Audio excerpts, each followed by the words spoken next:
This is Lady Boulay, and I hope you're having a wonderful day. Thank you for your support. Thank you for subscribing to the channel. Please hit the notification bell so you know when new videos are uploaded. Thank you for your thumbs up, for your comments, and thank you for sharing the videos. Thank you for all you do to support the channel. If you'd like to have a topic discussed, let me know in the comments section or email me at ladyboulay8596@aol.com.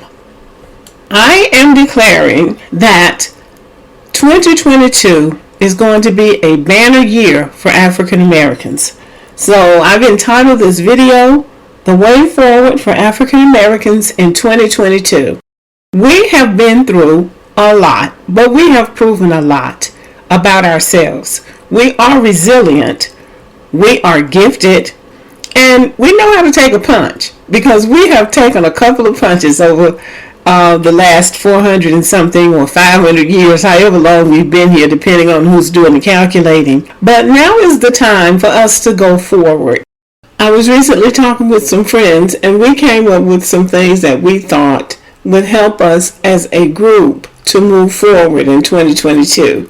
When you look at individuals, African Americans individually are as successful as anybody. But there are those who are being left behind, or there are those who might be stuck in the middle. And sometimes people can benefit from other people's ideas. Sometimes another set of eyes or another set of brains might help. There are a couple of things that you have to do in any society in order to really pull forward as a group. And we're talking about group economics, we're talking about group interests, we're talking about us as a people, and we are a people moving ahead and taking our rightful place in American society. So there are some things that you have to do in order to do that. So, number one, you have to have a strong family system. So how we create families and how we take care of our families is very important. The children need to be educated. The husband and wife, first and foremost, need to have a cooperative relationship. And then the children need to be cared for educationally. The second thing is we need religion. In a civilized society, you have to have a worship system. Some people call it religion. Some people may not believe in going to church, but you still believe in something. So I think that you have to protect whatever it is that you believe in and make sure that it is healthy, that it is morally sound, and it adds value to your family structure as well as your community. And again, we have to have education. Our people need to be educated. And as someone who worked in education for many years, I can say that too much time gets squandered by African American students. We have excellent and outstanding students in these schools, but too much time is squandered. They spend too much time being suspended from school. They spend too much time wasting time. There are not enough of them in honors classes and advanced placement classes. And it's possible that they're not getting the proper attention from counselors in these schools, because people quickly give up on African American children. And if you give up on your children, then other people will give up on your children too. So their education needs to be attended to. And then politics. Every culture, everybody has to have some type of political advocacy. And it's not always just voting, but voting in America is a part of it. And I hear people talking all the time about voting not doing any good, voting not doing any good. I think if you feel individually that you shouldn't vote, that it's not going to do you any good, I think that you should go with your conviction. But the problem comes in when they start trying to convince other people that they shouldn't vote. I know that things don't move as fast as we want them to move, but they do move. Dr. Martin Luther King said, "The arc of the moral universe is long, but it bends towards justice." So sometimes we just have to let it play itself out, but we need to have some kind of political advocacy, and we need to have some kind of political agreement about what's important for us to use our political capital on. Because if we're using our political capital on things that don't benefit us, it's really pointless and a poor use of political capital.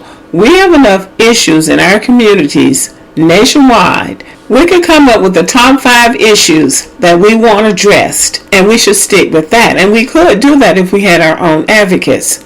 Our job in America is not to fight for the rights of everybody else and neglect our own.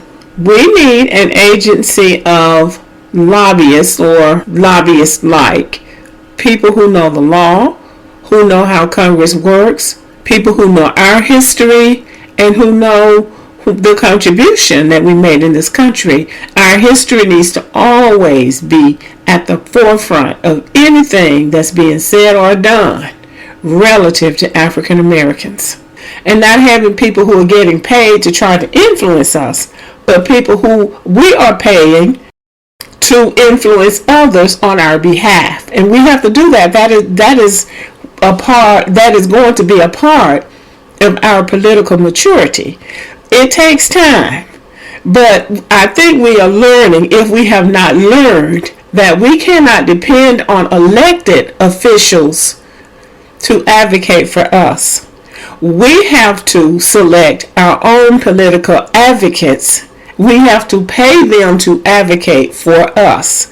That's going to be an important step in us getting what we want out of this system. As long as we're depending on people that are being paid by somebody else to advocate for us, we're going to come up short. The next thing is economy. We need to have a community economy. Now, we do have some of that. Black businesses, some of these black businesses are thriving, some may not be, but we need to find a way, because if you are supplying a demand, you are going to have a successful business. So you can't decide that you want to do this when the people who are paying for services want something else. So we have to do better marketing, strategic marketing. What is it that the people need? Everybody knows that African American women spend a lot of money on hair and makeup. So instead of complaining about black women spending money on hair and makeup, why not become a supplier of hair and makeup? I think we all can agree that too much money is going out of the black community into other communities on hair and makeup and scarves and things like that. So this could be a very good start for a young person who doesn't want to go to the grind of finishing college and going out into the world and begging for somebody else for a job. I think the creation of jobs within the African American community, serving the African American community, is more lucrative than people might realize, because we spend a lot of money in this country, and a lot of that money goes out of our communities into other communities. For young people, especially young black men who like wearing their hair in braids and locks, and who like wearing their jeans below their waist and all of that, owning your own business really is the way to go. If you don't want to adhere to the business standard of wearing a suit and a conservative haircut and affecting the mannerisms of business life, creating your own business is the way to go. So I think that this is the time for entrepreneurship within the black community, because a lot of businesses you can really do it from home. So this is something that should be explored. And then food. Now, we don't need to be on the tail end of knowing what to do in case there is a food shortage, in case the grocery stores fail. We need to start planning now of what we would do. A community garden is always a good idea, and I know that in some communities they have already begun doing that. It's really a good idea to be planning about what to do in case there is a food shortage. I've heard on other channels people suggesting buying fertilizer and seeds and things that you would need to actually grow crops. If you have land, it wouldn't be a bad idea to build a greenhouse or some way of growing food, because we just don't ever know. And the time to plan for a crisis is not when you're in the middle of a crisis. So it's not a bad idea to start thinking ahead and planning ahead with groups, family groups, and church groups, or whatever group you're in, for us to start planning ahead so we won't be the ones left holding the bag. Hopefully, that's a long way off, but failure to plan is planning to fail. African Americans own a lot of land in the South and probably other parts of the country. Many African Americans know how to farm, and many African Americans know how to preserve food, even canning food like we used to do back in the day with our grandmothers. So there are smart ways of planning for a crisis, of preserving food in case there is a shortage. We know that when something hits America, if it's something negative, especially an economic downturn or anything like that, it's going to hit us hard. We should know by now that it is smart to plan and to know what to do just in case. When this thing settles down, America quite possibly will have changed much more than we would have expected. This is the time for us to seize the moment, to work together, to build better, and to buy smarter. And the last thing is the recreation. Now, African Americans excel a lot in recreational things, sports, music, and sports. But if the economy crashes, if something comes down the pike, the last thing we're going to need are going to be basketball players and rappers. So we have to start educating differently. This pandemic could be viewed as the opening round of a civilization in decline. So what we do going forward is going to determine how we survive as a country, all Americans, and as a subculture of African Americans. We need people in all areas of society so we can build self-sustaining and self-sufficient communities. In a real crisis situation, I don't think there's anybody that we would be able to depend on. And I know you know that's true. A strong family unit is the key to our survival. African Americans have always survived together as family units, clans really, and church groups. That is how we have been able to survive. The struggle and this gender war that you see on social media between black men and black women is interesting enough, but what people need to do is make up their mind what they want to do.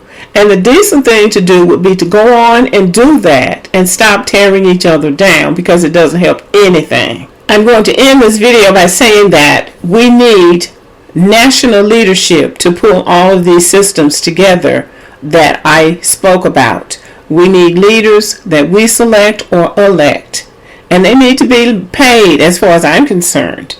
But it needs to be people that are working for us. As sophisticated a group as we are, we really should not just depend on people who are elected. We should have people that we select or elect to speak for us. And it should be the case that move them in and move them out, but they have to be effective. This is what it's going to take, because we are past begging. We are past praying about everything. We've prayed about it now, so we need to really kind of expect the blessings to come. We're in the expectation stage right now, in execution. Because as I just said, we are much too sophisticated a group at this point to just be relying on handouts and people telling us what to think and what we want. It's time for us to make those decisions for ourselves.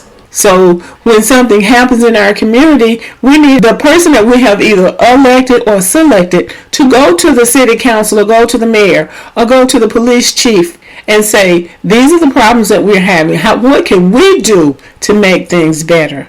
Go to the school board and say, our children are not succeeding. And see, really, with all these churches in our communities, there wouldn't be anything wrong with you having an after-school program at your church. Because I know African American children are just as smart as anybody else. And they should be achieving on the same level as any and everybody else. So the way forward in 2022 is to be proactive, to use insight, oversight, foresight, and hindsight to solve our problems, and to show the sophistication that we have as a group of people in recognizing and solving our own problems. And know we have everything we need to succeed and to survive. The only thing we lack is the will to get the engine going. Because when we put manpower and woman power behind willpower, we will be a force to be reckoned with. So 2022 is the year to get this done. As I'm editing this video, I get the word that Regina King, the actress and director, Regina King's son, has passed away. My heart, my condolences go out to Regina King and her family. It is moments like these that we realize that we need to stay close, that we need to pay attention and do what we can. Sometimes there's nothing you can do, but it's times like this that we are reminded that we do what we can, because when people are in pain, sometimes they don't let you know, and so it's just sad. It's just very sad. Thank you for listening. Subscribe to the channel, give me a thumbs up, leave a comment, share the video, and as always, have a great day.